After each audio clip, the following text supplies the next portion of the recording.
आज का जो मुकाबला था नेपाल वर्सेस यूएई के बीच में, नेपाल टी20 ट्रायंगुलर सीरीज़ 2023 की मैं बात कर रहा हूं। तो आज का मुकाबला है वो काफ़ी ज़्यादा इंटरेस्टिंग रहा और नेपाल है वो 7 विकेटों से यूएई से जीत गया। जैसा मैंने आपको पहली वीडियो में बताया था कि नेपाल आज है वो जीतने वाला है, पर नेपाल ने गलती कर दी जिसके कारण नेपाल आज हार भी सकता था। नेपाल ने जब टॉस जीता तो उन्हें बैटिंग पहले लेनी चाहिए थे, लेकिन उन्होंने बॉलिंग ली, क्योंकि अगर जो भी टीम है वो अगर पहले बैटिंग करती है तो उन पर प्रेशर बहुत ज़्यादा कम होता है, प्रेशर नहीं होता है, और बिना प्रेशर के जो भी प्लेयर खेलता है तो उससे ज़्यादा परफॉर्मेंस बढ़िया रखने की उम्मीद है वो हम कर सकते हैं। एक तो अगर बाद में खेलते हैं, किसी टीम में पहले बॉलिंग की जाती है बाद में बैटिंग की जाती है, तो उन पर थोड़ा डिप्रेशन है वो हम कह सकते हैं बन जाता है, जिसके कारण रनों में मार भी कम आती है। लेकिन फिर भी नेपाल ने बहुत अच्छा प्रदर्शन किया और कुछ हाइलाइट्स की हम बात कर लेते हैं नेपाल की। तो उसके अंदर पहले आता है आसिफ शेख। आसिफ शेख और कुशल ब्रुटेल है वो ओपनिंग करने के लिए आए थे, जिसके अंदर आसिफ शेख ने अच्छा प्रदर्शन किया। कुशल ब्रुटेल थोड़े जल्दी आउट हो गए थे। पहला छक्का लगाया था आसिफ शेख ने 2.4 ओवर के ऊपर पहला छक्का लगाया था। मोहम्मद के छक्का लगा था आसिफ शेख का 2.4 ओवर के ऊपर।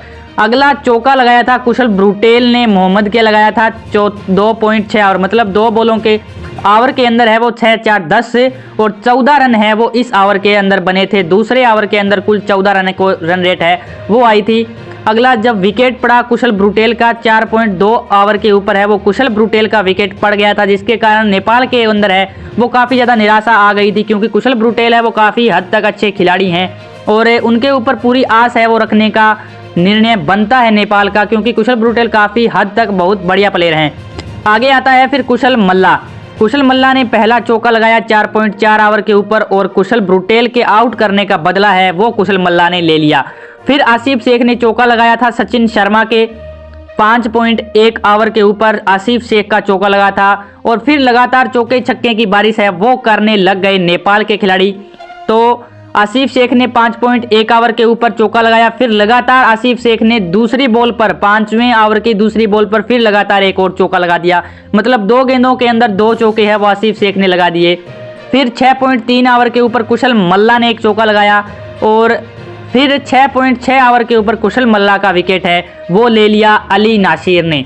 अली नासिर ने 6.6 ओवर के ऊपर कुशल मल्ला का विकेट है वो ले लिया, जो काफ़ी दुखद था, क्योंकि कुशल मल्ला भी एक बहुत ज़्यादा हाई रेटेड जो हम कह सकते हैं बैट्समैन हैं, जिन्होंने Nepal versus Mongolia, Nepal versus Maldives match के अंदर है वो काफ़ी रिकॉर्ड है वो ब्रेक किए थे और सभी को भौचक्का कर दिया था। सभी आंखें की फटी रह गई थी कुशल मल्ला की परफॉर्मेंस देखकर। फिर आता है 8.5 ओवर के ऊपर आसिफ शेख का भी विकेट है वो गिर गया। अली नासिर ने 2 विकेट लिए, आसिफ शेख का और कुशल मल्ला का 2 विकेट लिए थे अली नासिर ने। फिर आते हैं दीपेंद्र सिंह अय्यरी।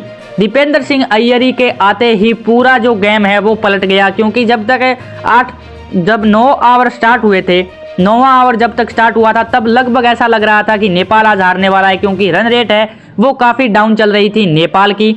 और दीपेंद्र सिंह अय्यरी ने आते ही अपना जलवा है वो दिखा दिया और फिर आए थे रोहित पौडेल, तो उनकी जो पारी है वो काफ़ी ज़बरदस्त रही। दीपेंद्र सिंह अय्यरी ने आते ही एक चौके से शुरुआत की जो नीलेश केसवानी के लगा, एक चौका 9वें ओवर के स्टार्टिंग के अंदर 9वें ओवर के पहली बॉल पर लगाया था दीपेंद्र सिंह अय्यरी ने एक चौका।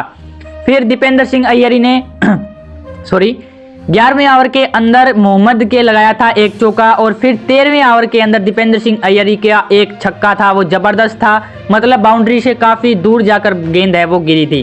फिर आते हैं रोहित पौडेल और रोहित पौडेल के आते ही यूएई की टीम ने है वो जीत की आस छोड़ दी थी, क्योंकि जीतने वाले नहीं थे यूएई की टीम, क्योंकि जब पहले लग रहा था कि यूएई जीतने वाली है, नेपाल हारने वाला है, तब गेम पलटने के लिए रोहित पौडेल और दीपेंद्र सिंह अय्यरी की जो पारी है वो ज़बरदस्त रही। रोहित पौडेल ने आते ही एक चौका लगाया अली नासिर के, फिर लगातार अगली बॉल पर फिर रोहित पौडेल ने एक चौका लगाया, फिर 16वें ओवर के अंदर अली नासिर के रोहित पौडेल ने फिर एक बार चौका लगाया, फिर अगली बॉल पर रोहित पौडेल ने फिर चौका लगाया, फिर दीपेंद्र सिंह अय्यरी ने 17वें ओवर के चौथी बॉल पर फिर एक है वो ज़बरदस्त चौका लगाया और रोहित पौडेल ने 18वें ओवर के 5वीं बॉल के अंदर चौका लगाकर है वो जीत गए।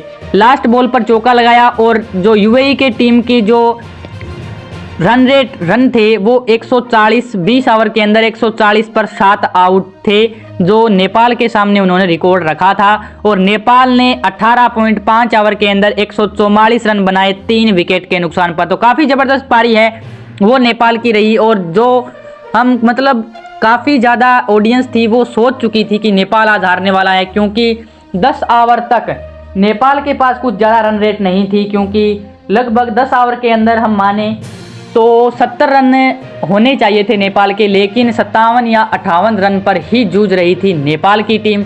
तो इसलिए हमें भी ऐसा ही लगता कि नेपाल आज हारने वाला है, लेकिन नेपाल ने गेम पलट दिया और काफ़ी ज़्यादा इंटरेस्टिंग रहा। इसके अंदर मैं आपको बता दूं तो 50 लगाई है किसने? रोहित पौडेल ने 50 लगाई है और ज़बरदस्त पारी खेली रोहित पौडेल ने। और अगर हम आसिफ शेख की बात करें तो आसिफ शेख ने 27 बॉलों के अंदर 23 रन बनाए। कुशल ब्रुटेल ने 14 बॉलों के अंदर 14 रन बनाए। कुशल मल्ला ने 9 बॉलों के अंदर 11 रन बनाए। रोहित पौडेल ने 40 बॉलों के अंदर 51 रन बनाए और ज़बरदस्त पारी है वो उन्होंने खेली।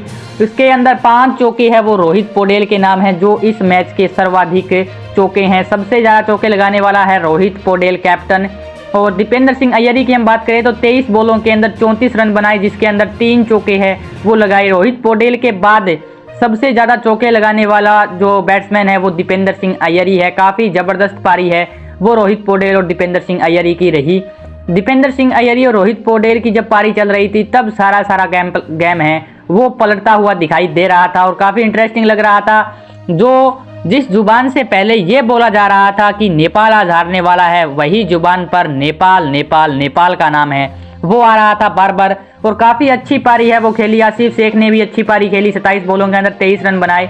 इसके अंदर सबसे ज़्यादा अगर मैं आपको इंपॉर्टेंट बात बोलूं तो विकेट नहीं गिरने चाहिए थे। बात सीधी है, 140 रन कुछ ज़्यादा नहीं थे, बस विकेट को बचाना था और आसिफ शेख ने वही काम किया। जब पहले ओपनर आए थे तब कुशल ब्रुटेल का काफ़ी जल्दी विकेट चला गया था, एक चौका लगाया था कुशल ब्रुटेल ने।